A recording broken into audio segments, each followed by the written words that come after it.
company started back at the University of Virginia with me, William Kodama, and Gabe Free.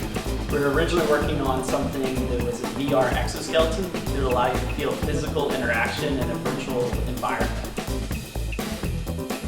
It came up as a virtual reality exoskeleton, then pivoted for physical therapy purposes, sports, and gaming to more of a motion capture technology because we understood there was a gap, a fundamental gap in the problem of understanding how people move. So we want to take a bottom-up approach of seeing how people move and then transform that into predictive AI and see how we can interact with surrounding objects to then bring it to the VR environment.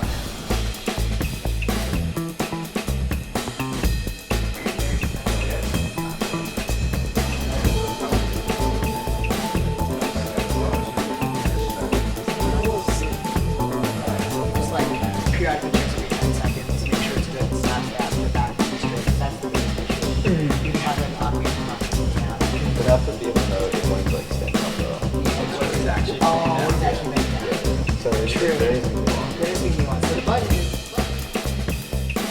With this product, we're trying to make it super simple, super fast to assess movement quality, and we want to do that to help coaches and athletes reduce injuries, optimize performance, and also come back with rehabilitation.